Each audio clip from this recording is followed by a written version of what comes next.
I was in the attic fixing insulation when I heard my wife whisper to another man, "There's no risk of being caught in your apartment." That was the moment everything I believed about my marriage fell apart. Hey there, friend. Thanks for stopping by and tuning in. Let me take you into the beginning of where it all started for me. Brian Walker had a quiet grin as he brushed the sweat from his forehead. Just that morning he'd been offered a promotion, effective immediately, to become the shift foreman over at Harding Containers. And to top it off, he'd be working nights from now on. Now, most folks I know steer clear of the night shift like it's the plague, but for Brian it couldn't have worked out better. His boy Tyler was in his junior year of high school, neck-deep in sports and all kinds of after-school clubs. With his new schedule, Brian could show up for Tyler's games and events without missing a beat at work. He'd pulled night shifts on and off over the years, and by now he had it down to a science. Sleeping through the day wasn't a problem for him anymore. That's how he found himself crawling through attic beams on a hot August afternoon. Since the promotion came with a couple of paid days off, Thursday and Friday, it was the perfect chance to rest up and get his head right before stepping into his new role on Sunday. But nothing could have prepared him for what he stumbled upon that day. "I'm not even sure why I agreed to do this here," Brenda whispered, her voice thick with nerves. "There's no chance we'll get caught in your apartment," she added. "This is just so intense." The man with her backed away a little, smirking. "See? That's what makes it exciting. Taking a risk like this in your own home, it adds a whole new edge." Brian froze, barely able to breathe. He knew that voice. Knew that man. It was Bill Grant, a driver from the same delivery company where Brenda, his wife, worked. Bill had gone through a divorce not long ago.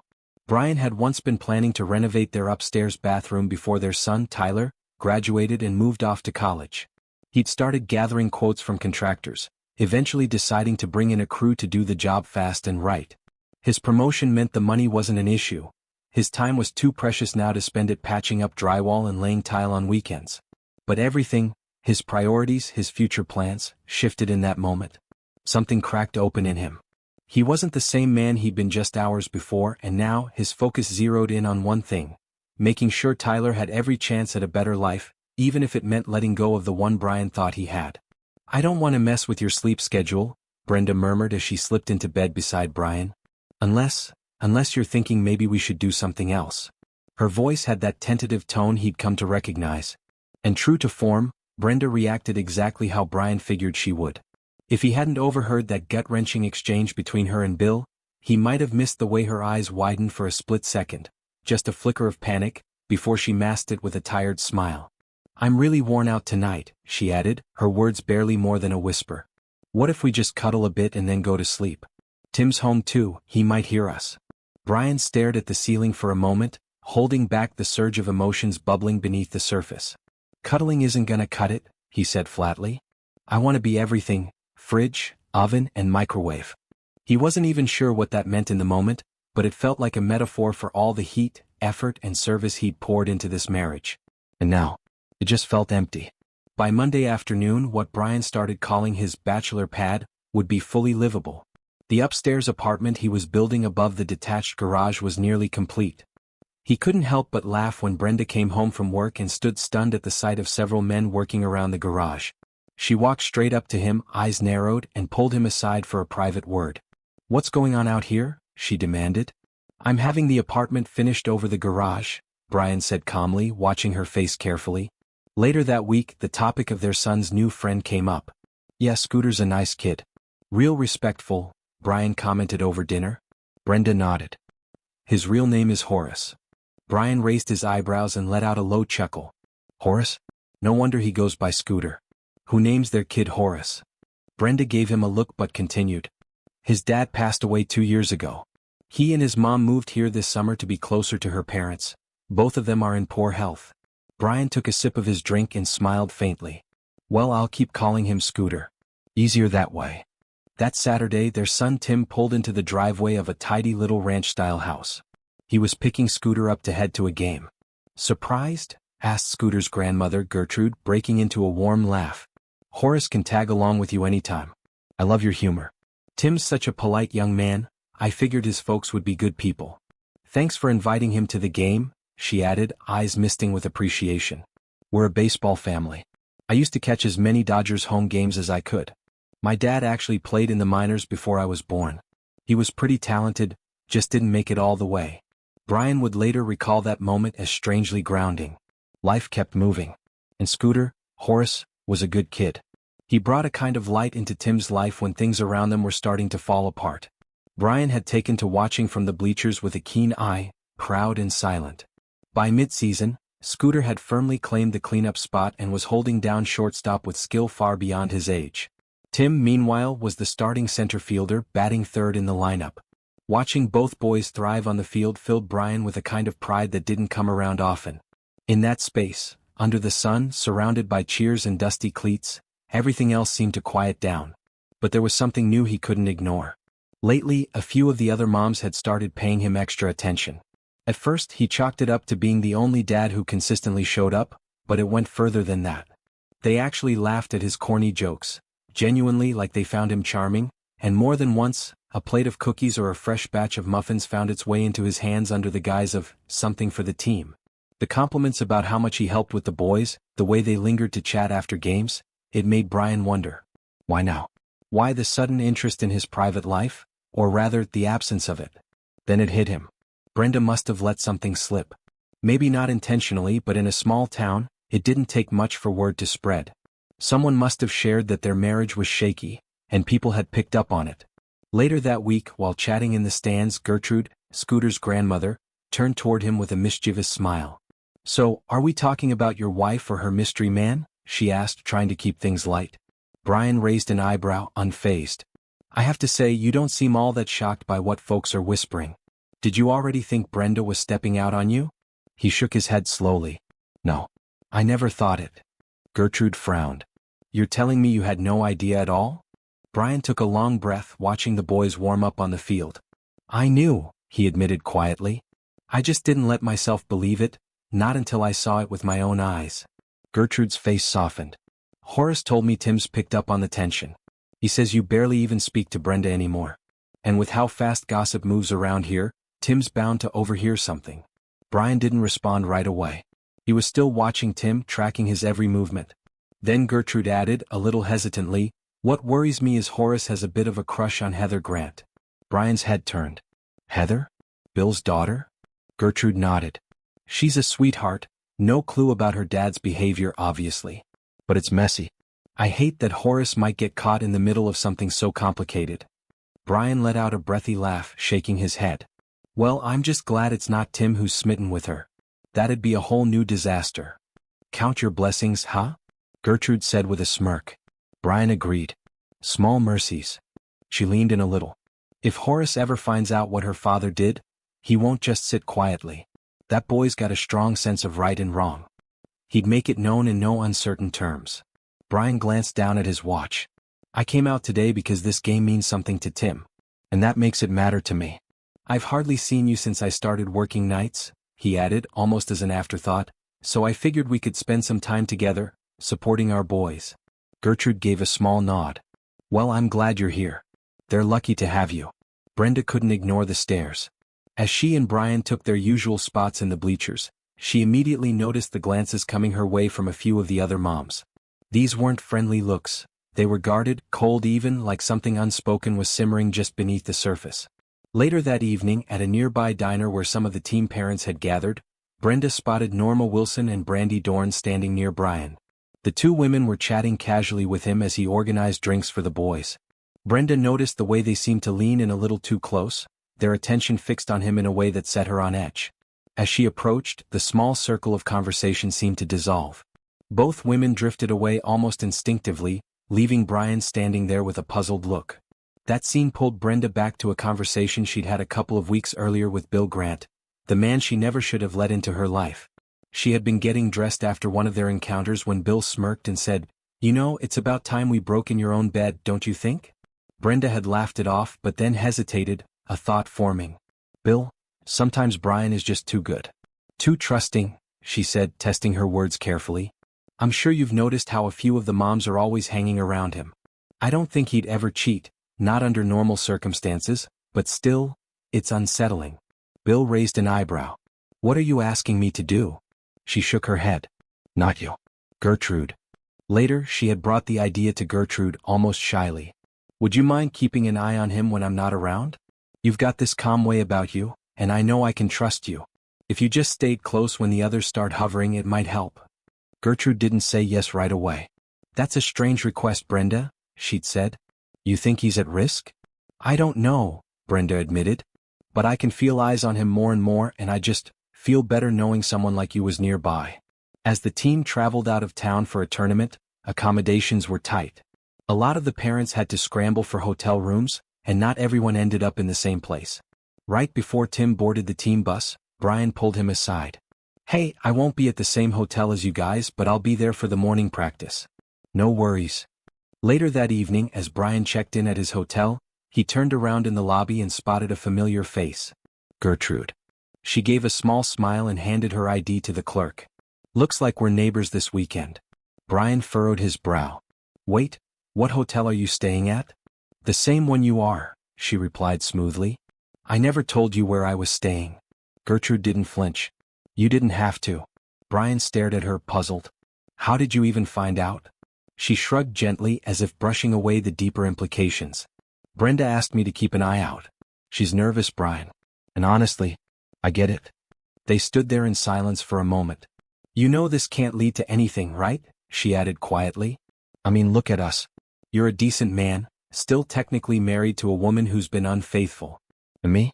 I'm just a plain woman with a teenage son and all my energy focused on getting him a shot at college." Brian looked away, his thoughts suddenly heavy again. "It's all such a mess." Gertrude nodded. "Yeah, but sometimes the only way out of a mess is to stand in it a while. Figure out what really matters before you take the next step." "I've got to do what's right for Horace," Gertrude said, her voice firm but full of care. Brian smiled at that. "That's really good to hear," he replied, a note of genuine pride in his voice. "Horace has a gift, and I'm glad he's getting the chance to sharpen it, on and off the field. You've done so much for him, Gertrude. You've been there every step of the way, pushing him to stay focused. He wouldn't be on the radar of those schools without all the effort you've poured in." She gave a modest nod, but Brian could see how much his words meant to her. That night, things back home weren't so warm. As Brenda tried to initiate some closeness, Brian recoiled, not with anger, just distance. He turned his back to her in silence. It was unlike him. He wasn't one to play games or build walls, but this time, it was the only way to say what he couldn't bring himself to speak out loud. Brenda sat up in the dark, stunned. "What's wrong with you?" she whispered harshly. "I was actually thinking, maybe I'd let you." Brian didn't move. His silence cut through her. She laid down again, but sleep didn't come easy. Something about Brian's response had unsettled her deeply. Was it guilt? Paranoia?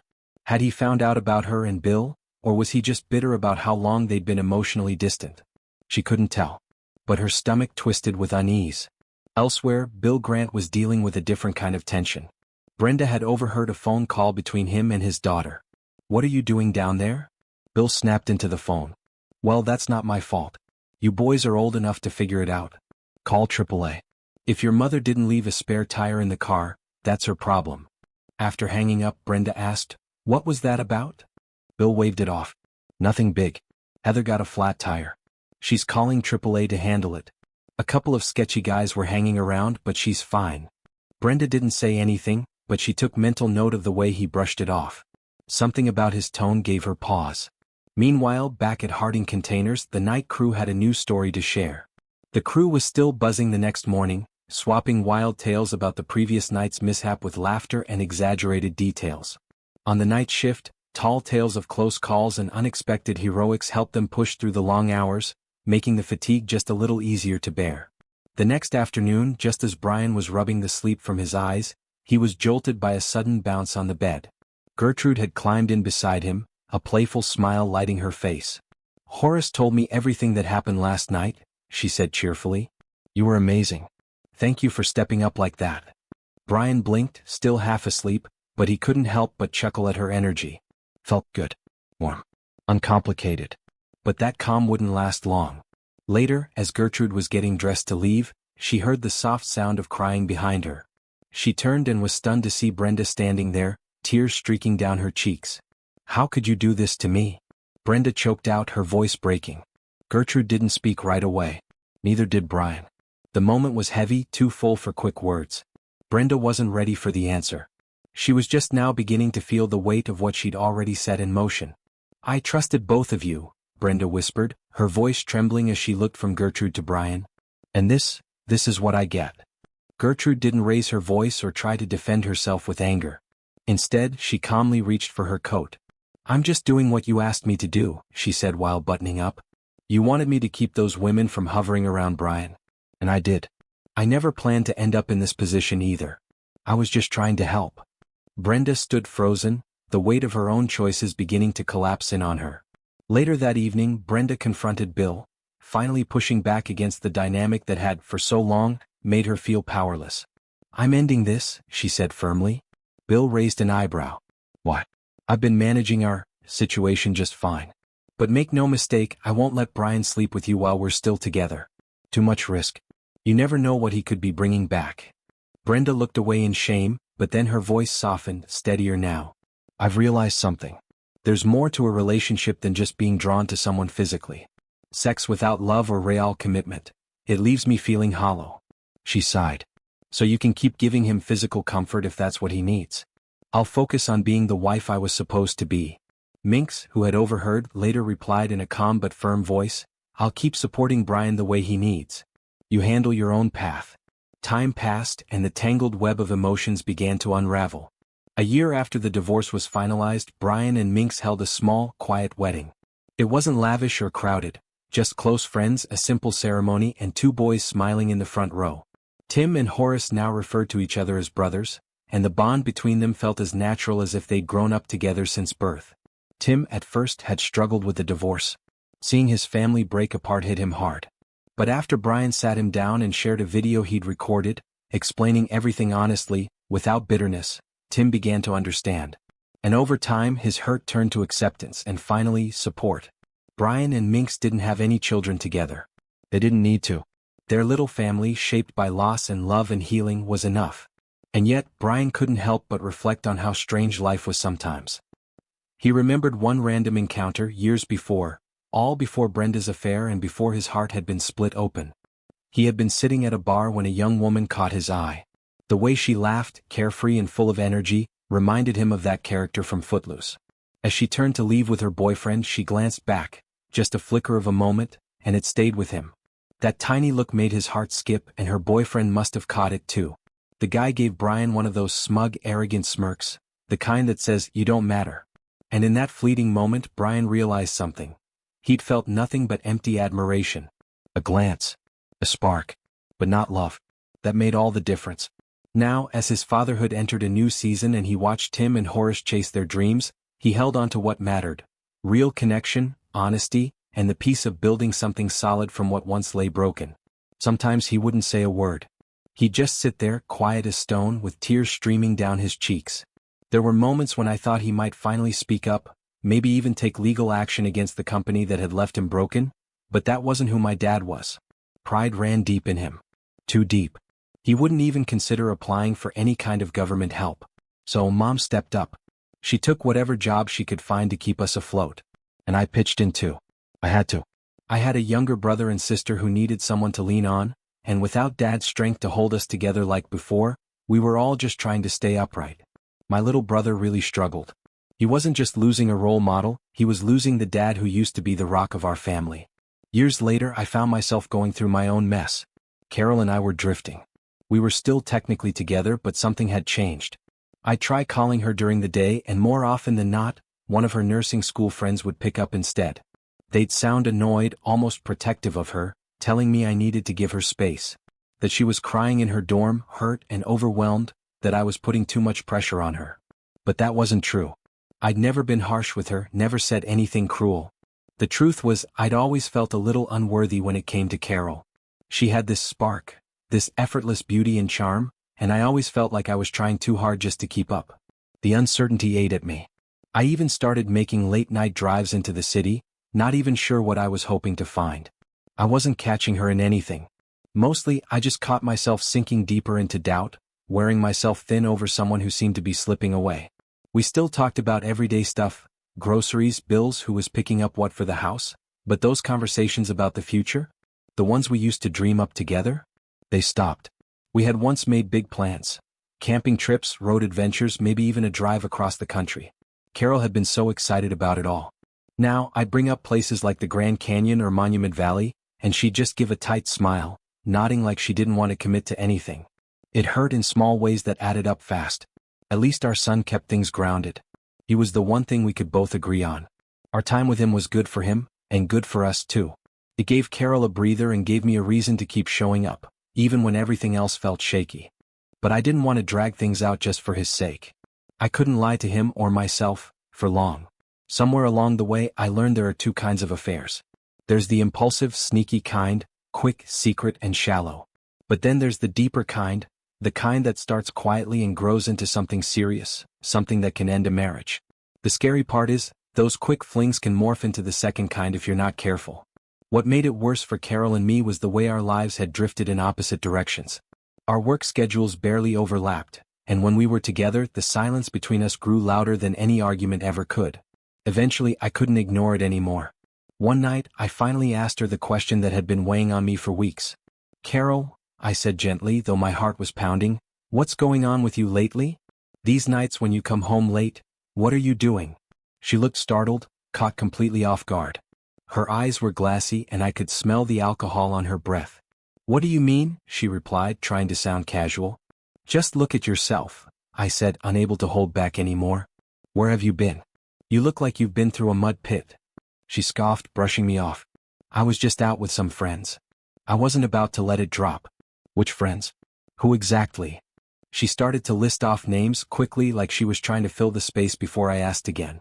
But I could see it in her face, there was no truth there. Something inside me snapped that night. I stood in the middle of our living room, staring at the curio cabinet she loved so much, filled with tiny heirlooms and delicate keepsakes passed down from her grandmother, and I lost control. I don't know what took over me. Rage? Her? I grabbed the edge of the cabinet and threw it over. Glass exploded across the floor. The tiny figurines, the memories, they shattered right along with everything else. Carol screamed. She cried, begged me to stop, but I wasn't listening anymore. I stormed through the house like a wrecking ball, smashed the TV, pulled the stereo off the shelf, ripped the wedding photo off the wall and tore it to pieces. The dining room wasn't spared either. I slammed the cabinet doors open and hurled the fine china across the room, one plate after another. It wasn't about the things. It was about what they stood for, what we used to be. By the time I stopped, the house looked like a war zone. And I just stood there, breathing heavy, surrounded by the debris of a life I no longer recognized. Later, during the divorce process, Carol showed up angry and bitter. She demanded compensation for the damage I'd done. But even in her rage, she let things slip, words that hinted at her own betrayal. That day, as we sat across the table in silence, I realized something I should have known all along. I was just a chapter in her story. Maybe not even that. Just a step along the way to something, or someone, else. When the settlement was finalized, it was actually more balanced than I expected. Carol took the house and we refinanced to lower the payments and clean things up. She handled it like she was already planning her next move. And I sat there numb. The woman I had loved with everything I had turned out to be someone I barely knew. All the illusions I had about who she was, about who we were, they were gone. It got even worse when I saw the kids. Carol didn't block them from seeing me outright, but she didn't have to. Slowly, subtly, she began poisoning them against me, telling twisted versions of our story, making sure they saw me through her lens. They were just 11. Too young to tell fact from fiction. And I had made it easier for her. I'd given her the chaos she needed to paint me as the villain. All the good memories, the holidays, the bedtime stories, she twisted them. Rewrote everything in her favor. And they believed her. I was the foolish, angry father who destroyed the house. She made sure that's all they remembered. Funny thing is, around that time I found out even Mr. Ward, our quiet neighbor, had gone through something similar. His wife had left him too for a doctor. I guess heartbreak doesn't spare anyone. It felt like something out of a novel, the kind with a sharp, jarring twist. One minute I was Dr. Jekyll, steady and dependable. The next I was someone else entirely. Mr. Hyde maybe. Someone angry and confused. That shift didn't just stay at home, it followed me into work, into the hallways, into every meeting. People noticed. The respect I had spent years earning began to slip through my fingers. But more than anything, it was my self-worth that took the biggest hit. Carol hadn't just broken my heart. She'd fooled me. For almost 20 years, she lived another life in plain sight and I never saw it. Coming to terms with that truth was brutal. But I had to. I had to look in the mirror and ask myself who I really was. And then I felt something stir in me, This old, stubborn need to prove that I still mattered. That I was still a man. The first 6 months after the divorce, I poured myself into work, trying to drown the noise. I volunteered for every extra duty, stayed late, picked up tasks no one wanted. I thought if I could just stay busy enough, I wouldn't have to face what I'd lost. That's when she walked into my office. Miss Fitzgerald. "I want to help," she said softly. I blinked, surprised. "Miss Fitzgerald, I'm doing just fine. Is there something I can help you with?" She smiled, then took a seat across from me. "Brad, I'm almost 32 years old," she began. "I'm not the prettiest, and I've got the sex appeal of a slug. I've got a 5-year-old daughter and a deadbeat for a co-parent, but I've also been where you are." I tried to cut in, but she wasn't finished. "I can tell you're stuck," she said. "You've been knocked down and you don't know how to get back up." I've seen that look before. I used to see it in the mirror. Her words hit harder than I expected. I stood up from behind my desk, trying to reset the dynamic, trying to keep things professional, but something about her honesty kept me rooted there with her. At the time, the district was going through another round of reshuffling, transfers, budget changes, the usual political posturing. Westwood was mentioned as a possibility for me. It had a bad reputation. Everyone knew the place was struggling, leadership was weak, the staff mostly disillusioned, and the students were caught in the middle. It was one of those schools where they sent teachers they didn't know what to do with. We called it the dance of the lemons, shuffling ineffective teachers from one struggling school to another, hoping no one would notice. I had no desire to be part of that cycle. Later that week, Miss Fitzgerald and I grabbed a bite at Denny's. Not a date, just two coworkers trying to sort through life. As we walked in, she quietly slipped her arm into mine and said with a grin, "We'll see." That simple gesture caught me off guard. School environments are always full of whispered stories and hidden drama, and discretion is just part of the job. I couldn't help but remember walking into the English department's book room once and stumbling upon a younger teacher and her colleague in a very compromising situation. I'd reported it quietly and dismissed the teacher involved. It was never spoken of again. So part of me wondered, was Miss Fitzgerald hoping for something more than friendship? We sat across from each other in the booth, the smell of coffee and hash browns in the air, and I realized how much I had to unravel, about her, about myself, and about what came next. I made sure she understood, this wasn't anything more than friendship. I appreciated her kindness, but I didn't want to lead her into thinking I was ready for something I wasn't. Still, I walked Miss Fitzgerald to her car. It was a small VW, completely different from the kind of vehicle Carol would have chosen. Something about that detail stuck with me. It was simple, modest, and real. We shook hands again before she got in. I held the door open and watched her drive away, and for a few moments I just stood there in the parking lot, caught in my thoughts. As the taillights disappeared down the road, I started to second-guess myself. Was I being too cautious? Too guarded? I checked my watch and realized it was getting late. I needed to get home. My kids were waiting. That night, after the house had quieted and the kids were finally asleep, I found myself rummaging through a drawer until I came across an old shoebox. Inside were the few photographs Carol hadn't taken with her when she left. Most of the family pictures were gone. She had taken them when she moved out, leaving behind only a few snapshots of the kids and our wedding album, one that, strangely, she had no use for anymore. I flipped through the pages slowly, pausing on each image. A smiling on our wedding day. Carol holding Tim as a baby. A family barbecue. Moments frozen in time, all from a life that no longer existed. The next day at work, a new policy had come down from the district. Something about increased hallway supervision and stricter enforcement of dress codes to combat theft, though we hadn't seen any issues at our school. Still, some teachers jumped at the chance to play enforcer. One in particular, an older woman who had earned the nickname Mrs. Nasty among the staff, relished every opportunity to hand out consequences. I remember one day a little girl wore a suede coat she had gotten for Christmas. Mrs. Nasty spotted her, marched her straight to the front hallway and waved me over. "This coat is out of dress code," she snapped, pointing like she'd uncovered contraband. I knelt down to the girl's level and saw her lower lip trembling. "It was a present," she whispered. Moments like that reminded me how important kindness was in leadership, something that got lost far too often in the system. And then there was Sheena. At first, I told myself she was just a friend. A support.